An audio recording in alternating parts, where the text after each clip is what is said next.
बहुत समय पहले की बात है। एक छोटा सा गांव था जहां एक युवक रहता था। उसका नाम था आरव। बचपन से ही उसके मन में जीवन के रहस्यों को जानने की जिज्ञासा थी। वह रोज सोचता था कि हम क्यों जन्म लेते हैं, हम दुखी क्यों होते हैं, लोग क्यों भाग रहे हैं, क्या यही जीवन है? खाना, कमाना और मर जाना, यही चक्र बार बार चलता है।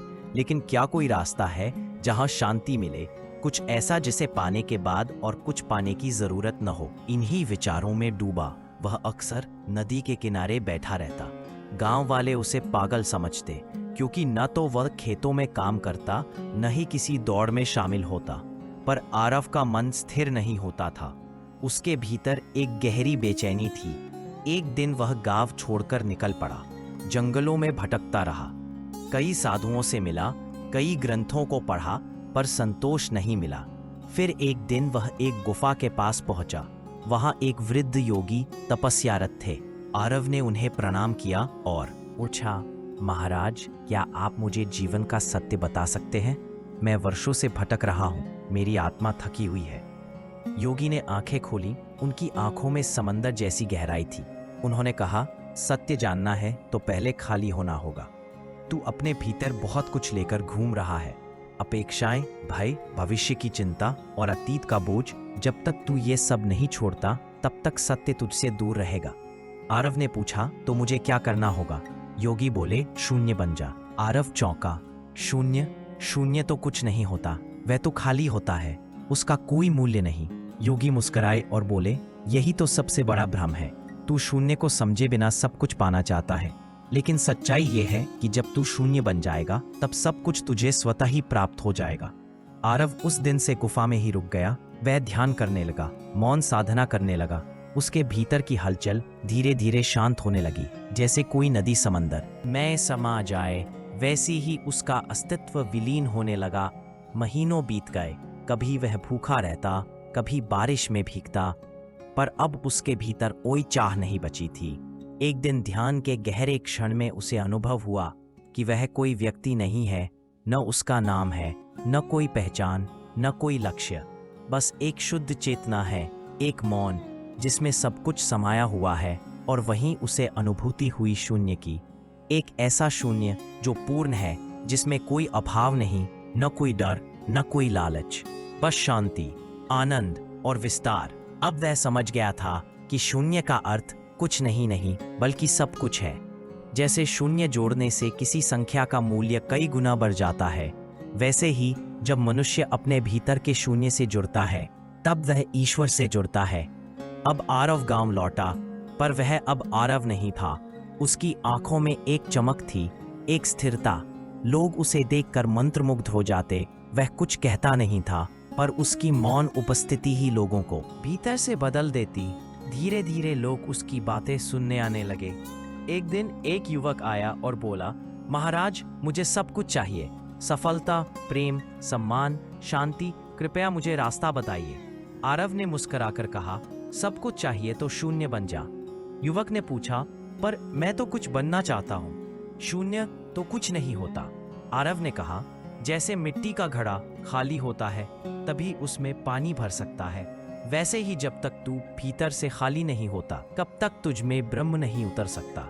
युवक समझ गया। वह भी आरव के साथ बैठ गया और ध्यान करने लगा। धीरे धीरे आरव का नाम दूर दूर तक फैल गया। लोग उसे शून्य योगी कहने लगे। पर आरव ने कभी स्वयं को कुछ नहीं माना।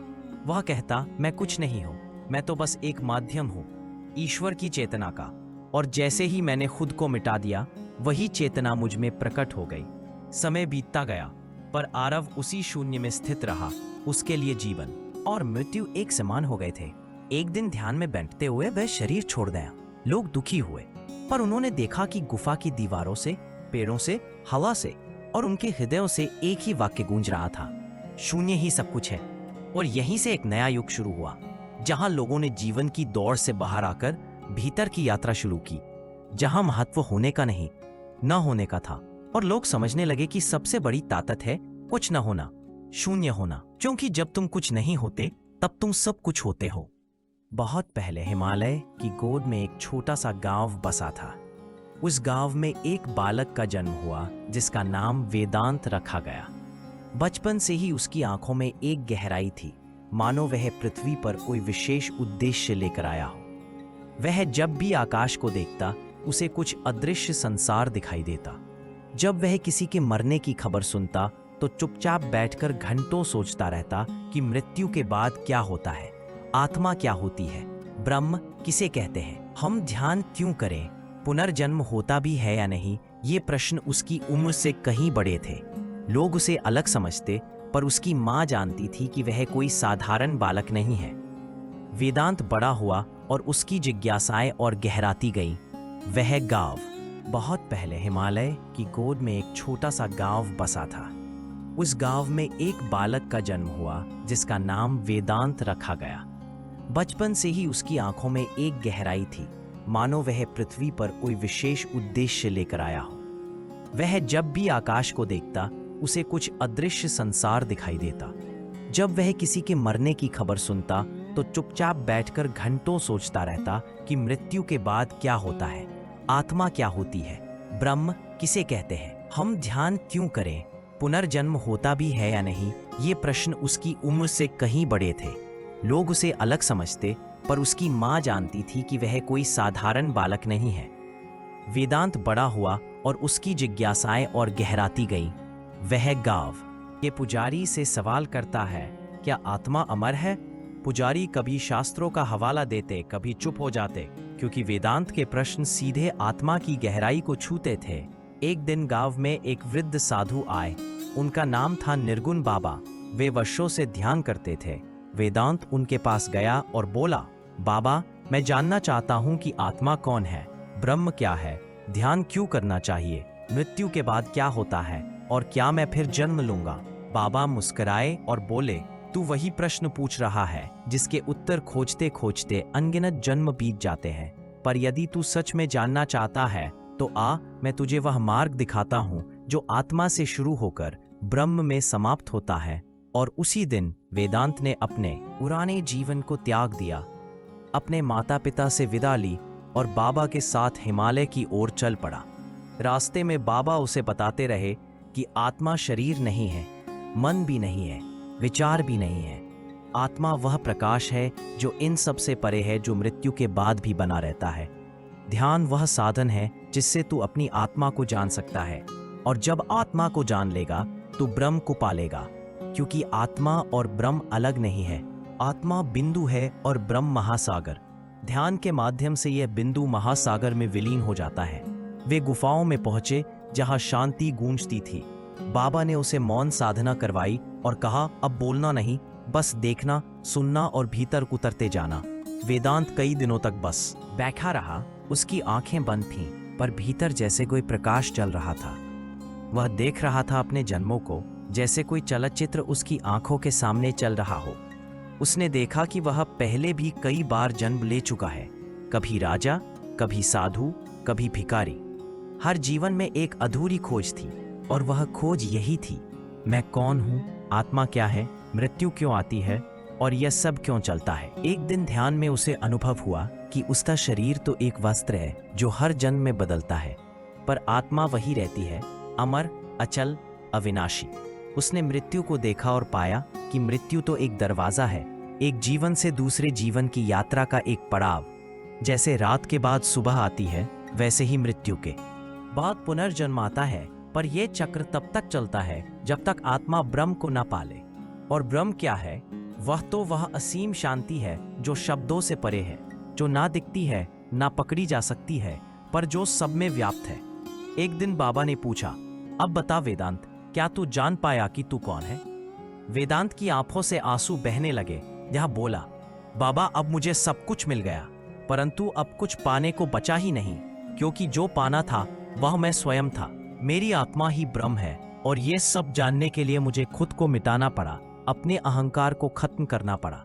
मैं जब शून्य हुआ तभी सब कुछ मिला। बाबा मुस्कुराए और बोले, यही है ब्रह्म ज्ञान। जब आत्मा ध्यान के माध्यम से स्वयं को पहचान लेती है और मृत्यु के भय से मुक्त हो जाती है, तब उसे कोई जन्म नहीं बांध सकता और वह ब्रह्म में स्थित हो जाती है। उसी क्षण वेदांत ने एकांत में बैठकर अंतिम ध्यान में प्रवेश किया। उसका शरीर शिथिल पड़ गया, पर उसका चेहरा तेज से चमक रहा था। लोग कहते हैं उस दिन गुफा के भीतर एक दिव्य प्रकाश प्रकट हुआ और वेदांत ब्रह्म में विलीन हो गया। अब वह ना कोई शरीर था, ना कोई नाम, ना कोई पहचान। अब वह था केवल शुद्ध अस्तित्व, शून्य में समाया हुआ अनंत। और आज भी जब कोई साधक उस गुफा में ध्यान करता है तो उसे वही अनुभव होता है, एक मौन, एक शांति जो भीतर की यात्रा में मिलती है। लोग कहते हैं ब्रह्म कोई स्थान नहीं है, वह एक स्थिति है, और उस स्थिति में केवल वही पहुंच सकता है जो भीतर से शून्य हुआ हो, जो जान गया हो कि आत्मा अमर है, मृत्यु एक भ्रम है, पुनर्जन्म एक प्रक्रिया है, और ध्यान वह पुल है जिससे आत्मा ब्रह्म तक पहुंचती है। यही यात्रा ही जीवन का असली उद्देश्य है। यही सत्य है और यही अंतिम अनुभव कि शून्य ही सब कुछ है। यह जानकर वेदांत की चेतना इतनी प्रसारित हो गई कि वह संपूर्ण ब्रह्मांड में व्याप्त हो गया। वह अब एक व्यक्ति नहीं रहा, वह एक ऊर्जा बन गया, एक श्वास की तरह जो हर प्राणी के भीतर बह रही है। उसका कोई नाम नहीं, कोई रूप नहीं, पर जब भी कोई सत्य की खोज करता है, ध्यान में बैठता है, मौन होता है, भीतर उतरता है, तब वह वेदांत को महसूस करता है। वही वेदांत जो अब शून्य होकर सब कुछ बन गया है। उसकी यह यात्रा एक व्यक्ति की नहीं, बल्कि हर उस आत्मा की है जो जानना चाहती है कि वह कौन है, क्यों आई है और कहाँ जाएगी। जब तक आत्मा यह नहीं जानती कि उसका मूल ब्रह्म है, तब तक वह संसार में भटकती रहती है। एक शरीर से दूसरे शरीर में, एक जन्म से दूसरे जन्म में वह बार बार जन्म लेती है, मरती है, रिश्तों में उलझती है, इच्छाओं में फंसती है, और जब सब कुछ पाकर भी खालीपन अनुभव करती है, तब वह भीतर की ओर मुड़ती है। और जब वह भीतर जाती है, तब पाती है कि सब कुछ उसी के भीतर था। जो वो बाहर खोज रही थी, वह तो स्वयं थी, वह आत्मा थी, चेतना थी। और जब यह बोध होता है, तब ही मृत्यु का भय समाप्त होता है, तब ध्यान जीवन बन जाता है, तब पुनर्जन्म की आवश्यकता नहीं रहती, और वही आत्मा शून्य हो ब्रह्म में विलीन हो जाती है। यह कहानी वेदांत की नहीं, हमारी आपकी है, क्योंकि हर आत्मा के भीतर एक वेदांत सोया हुआ है जो बस जागने की प्रतीक्षा कर रहा है। और जिस क्षण वह जागता है, उसी क्षण सारा ब्रह्म समाप्त हो जाता है। तब ना कोई दुख रहता है, ना सुख, ना भूत, ना भविष्य, बस एक अखंड मौन, एक सतत शांति, एक अनंत विस्तार।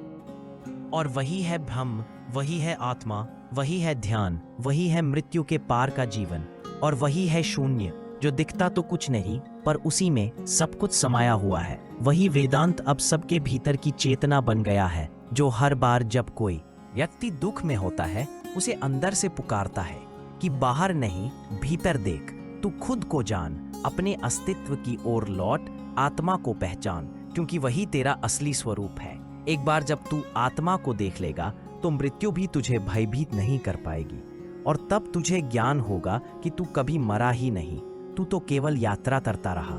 देह बदली, रूप बदले, पर आत्मा वही रही, अटल, शाश्वत। और जब ये जान जाता है कोई, तो उसके लिए मृत्यु जीवन का अंत नहीं, एक उत्सव बन जाती है।